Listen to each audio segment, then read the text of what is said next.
إن الحمد لله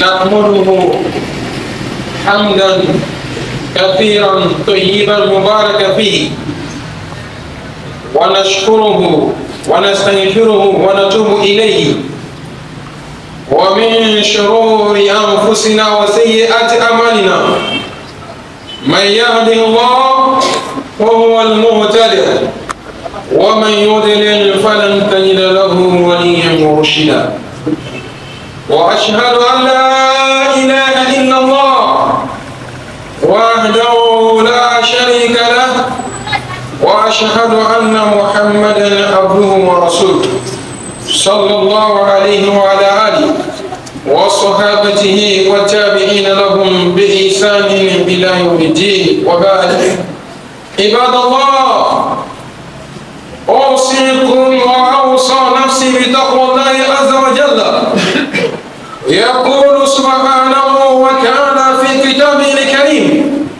يا أيها الذين آمنوا اتقوا الله حق تقاته ولا تموتن إلا وأنتم مسلمون يا أيها الناس اتقوا ربكم الذي خلقكم من نفس واحدة وخلق منها زوجها وبث منهما رجالا كثيرا ونساء واتقوا الله الذي تساءلون به والأرحام إن الله كان عليكم رقيبا يا أيها الذين آمنوا اتقوا الله وقولوا قولا سديدا يصلح لكم أعمالكم ويغفر لكم ذنوبكم ومن يطع الله ورسوله فقد فاز فوزا عظيما وبعد أيضا frères en islam, frères en Dieu, toutes les louanges appartiennent à Allah subhanahu wa ta'ala, le Seigneur des mondes, le tout miséricordieux, le clément. Le salut d'Allah sur le prophète Mohammed sallallahu alayhi wa sallam, sur sa famille et ses nobles compagnons, ceux qui ont suivi, ceux qui suivent et ceux qui suivront la droiture jusqu'au jour dernier. Et après ça, frères en islam, frères en Dieu, le sermon de cet après-midi nous incite à la piété, de craindre Allah subhanahu wa ta'ala en tout instant et en toute circonstance. Chers frères en islam, comme dans toutes les mosquées aujourd'hui, tous les imams qui vont prêter leur sermon sont en train d'inciter les gens à la crainte d'Allah subhanahu wa ta'ala. Allah dit de craindre Allah subhanahu wa ta'ala dans tout ce que nous sommes. Le saint prophète Mohammed sallallahu alayhi wa sallam nous dit Ittaqullah haythama kunta, crains Dieu n'importe où tu es. Dans l'islam, présent Dieu, nous allons entamer le thème sur la liste du prophète Mohammed sallallahu alayhi wa sallam à Ibn Abbas radiyallahu anhu. Selon Ibn Abbas, Abdullah, que le Tout-Puissant l'agrée dans son paradis. Radiyallahu anhu ma qala, c'est lui qui nous dit, qala Rasulullah sallallahu alayhi wa sallam. Le prophète Mohammed sallallahu alayhi wa sallam disait à un homme, il lui parlait. C'est un prêche que le prophète Mohammed sallallahu alayhi wa sallam faisait à cet homme. Et qu'est-ce qu'il a dit? Il a dit Igtanim khamsa qabla khamsa. Profite de 5 choses avant 5 autres choses. Il a dit de profiter de 5 choses avant 5 autres choses. Et par la volonté d'Allah subhanahu wa ta'ala, aujourd'hui, devant nous, je commence par la première chose. Si Dieu le veut, dans sa grâce, s'il veut que vendredi prochain, chez moi qui suis encore devant vous pour continuer, on va continuer sur les 5 choses. Dans le cas contraire, mon imam ou bien son adjoint, dans sa volonté, il nous a fait venir ici, il va continuer sur les 4 choses restantes. Parce que c'est 5 choses, et moi je vais parler qu'une seule chose. Parmi les 5 choses, le prophète Mohammed sallallahu alayhi wa sallam l'a dit Shababika qabla haramika. De profiter de ta jeunesse avant la vieillesse. Prophète Mohammed, il veut profiter de ta jeunesse avant la vieillesse. Et avant que je revienne sur cet hadith, je tiens à vous rappeler ici présent que les vieux, où ils sont, ils veulent devenir jeunes. Les enfants que nous voyons veulent devenir jeunes. Parce que quoi? Les vieux voient que c'est dans la jeunesse, on est fort, on peut tout faire. Maintenant, ils ont dépassé l'âge là. Ils veulent devenir jeunes pour faire. C'est impossible. C'est comme ça les enfants aussi qui sont petits, ils veulent faire ce que la jeunesse fait, mais ils n'ont pas encore l'âge et ils veulent devenir jeunes. Tout le monde veut devenir jeune. Les enfants veulent devenir jeunes, les vieux veulent devenir jeunes, et les jeunes veulent rester éternellement jeunes. Et c'est ce qui est impossible. Pour un petit exemple, il faut savoir que la jeunesse c'est doux. Il faut voir certains vieux qui refusent jusqu'à présent de devenir vieux. Ils refusent de leur vieillesse. Vous allez le voir, des cheveux blancs sur la tête, il va toujours chercher Yombo pour noircir son cheveu, comme puisqu'il est toujours jeune. Impossible. Ou bien c'est possible? C'est impossible. Quand quelqu'un aperçoit les cheveux blancs qui commencent à pousser, lui-même il tire pour couper. Pour le devenir quoi? Jeune. Impossible. C'est déjà passé, c'est passé. Maintenant, toi qui es jeune, mon frère, toi qui es jeune, qui veux rester toujours dans la jeunesse, fais attention que ta jeunesse là, et dis ta jeunesse là, soit elle te conduit dans ce qui est bon, ou bien elle te conduit dans ce qui va t'amener dans le feu de l'enfer. Que le Tout-Puissant nous aide. Le prophète Mohammed, à la Mecque, lorsqu'il était persécuté, avant de quitter la Mecque pour retourner à Madine, et avec l'évolution de la religion, pour que l'islam prenne tête, ce n'est pas les vieux, mais c'est plutôt les jeunes. C'est des jeunes qui ont joué. Dans la sourate Kaf, Allah subhanahu wa ta'ala a glorifié la jeunesse. Ceux qui sont jeunes, Allah subhanahu wa ta'ala a parlé de la jeunesse. Quelle sorte de jeunesse? Indicateur. Parce qu'il y a un Bouddha. Et Dieu, Allah subhanahu wa ta'ala, les a augmenté la guidance. Musulmans, mes frères, musulmans, mes soeurs, quand je parle de la jeunesse, que l'on ne pense pas que c'est les garçons seulement parlent. Les femmes jeunes, les garçons jeunes, nous tous, Dieu nous parle dans ce sermon. Le prophète Mohammed, sallallahu alayhi wa sallam, dit de profiter de ta jeunesse avant la vieillesse. Et à l'école, il nous enseigne que la jeunesse se situe entre 18 ans et 40 ans, ou bien 45 ans, ou bien 50 ans. Mais en islam, quand quelqu'un te demande c'est quoi la jeunesse, il faut lui dire qu'en islam, la jeunesse se situe entre deux périodes de faiblesse. Le moment où tu ne peux rien faire, quand tu es bébé, ou bien tu es enfant, jusqu'au moment où tu ne peux rien faire quand tu serais vieux. Tu ne peux rien faire là.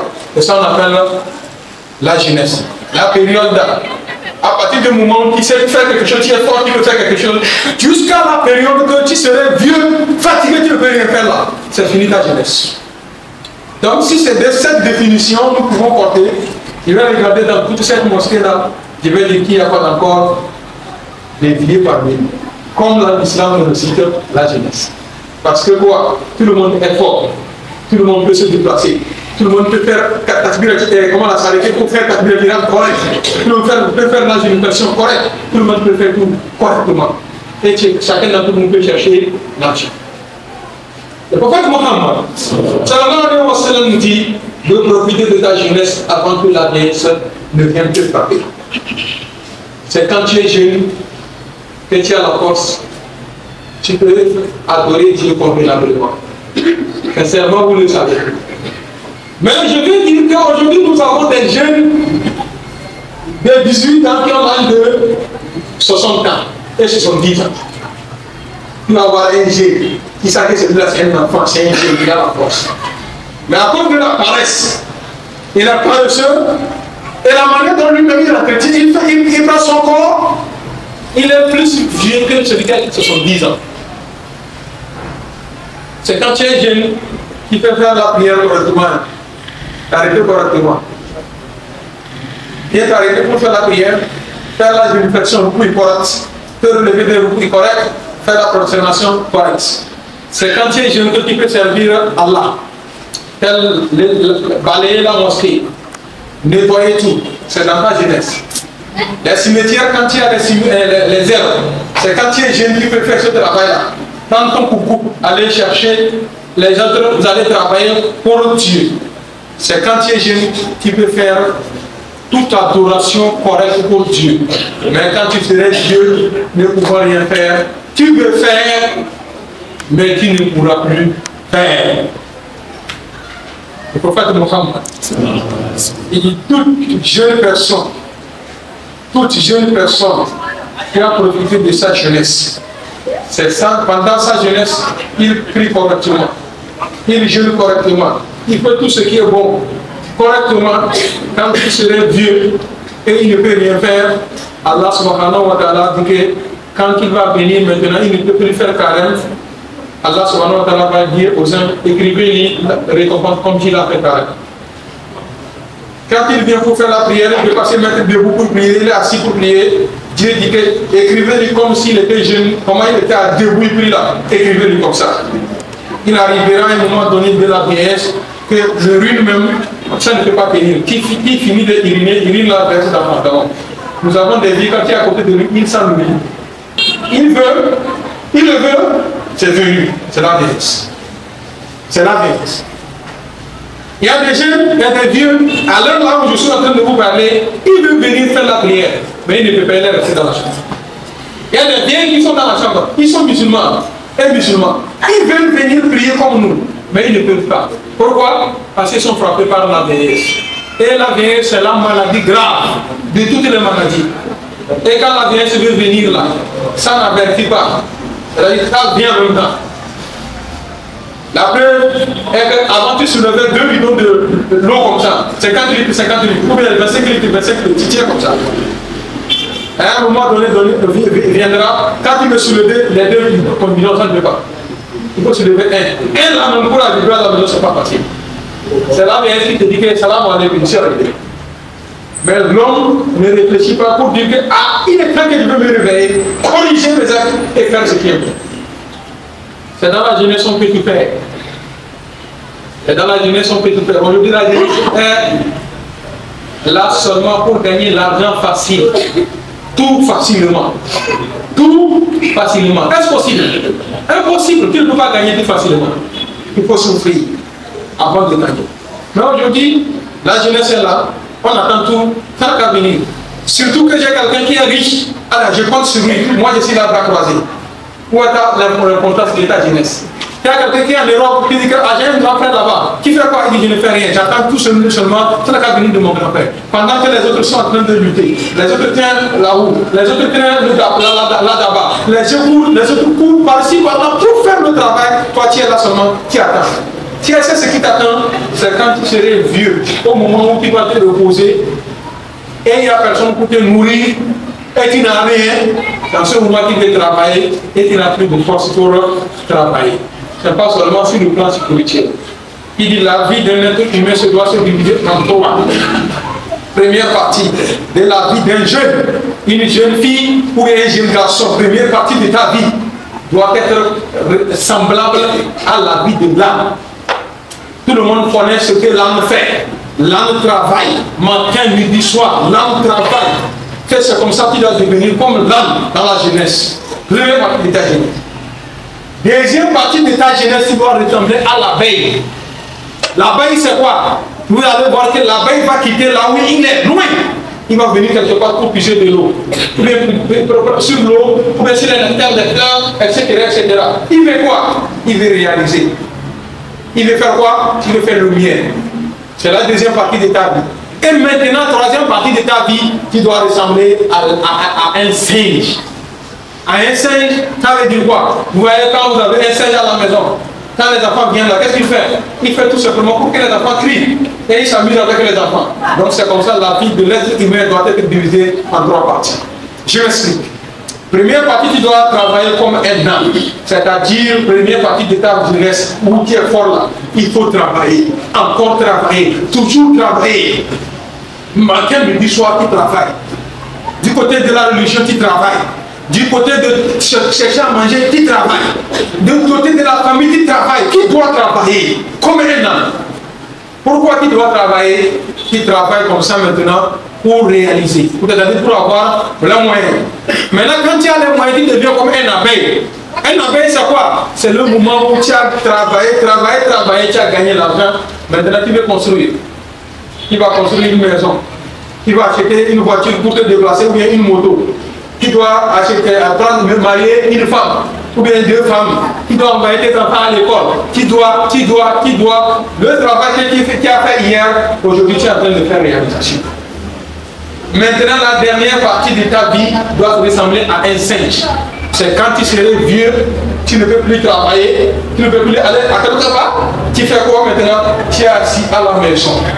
Dans ton fauteuil, les femmes préparent, ou bien tes petits-enfants préparent, ils amènent. Quand ton enfant qui a nommé a mis au monde un enfant, sa femme est venue au village pour te saluer. Maintenant, la femme là, elle prend son bébé, elle vient te le mettre, elle est en train de travailler. Pendant que toi tu es en train de s'amuser avec les enfants. Mais si tu refuses de traverser les 3 parties de la vie, vous savez ce qui va se passer? Ça devient maintenant le contraire de ce qui doit être marché. Au lieu qu'au moment où tu es vieux, tu dois te ressembler à un gorille ou bien à un singe. Maintenant, tu deviens l'âne. Tu deviens quoi? L'âne. Tu es vieux. Tu n'as pas les moyens. Il n'y a rien sur toi. Alors que tu peux manger. Quand tu étais jeune, tu n'as pas construit. Quand tu étais jeune, tu n'as pas fait quelque chose pour garder. Tu n'as rien garanti. Maintenant, tu es vieux. Tu as besoin de quelque chose. Maintenant, au lieu de rester à la maison, t'occuper de ta famille, c'est à ce moment que maintenant, tu vas chercher travail. Et quel travail tu vas trouver maintenant? Toi, en tant que vieux, tu ne peux rien faire là. Quel travail on va te prendre? On va te prendre comme gardien de nuit. Pour garder la boutique d'un petit garçon comme ça. L'enfant que tu as mis au monde là. Ton enfant là, il y dépasse. Mais c'est lui qui va te prendre comme gardien devant sa porte. Et gardien de nuit, est-ce que tu serais vraiment un gardien? C'est un dormeur de la nuit. Un vieux qui est couché là-bas. Dans la fraîcheur, dans la pluie, les moustiques, etc., etc.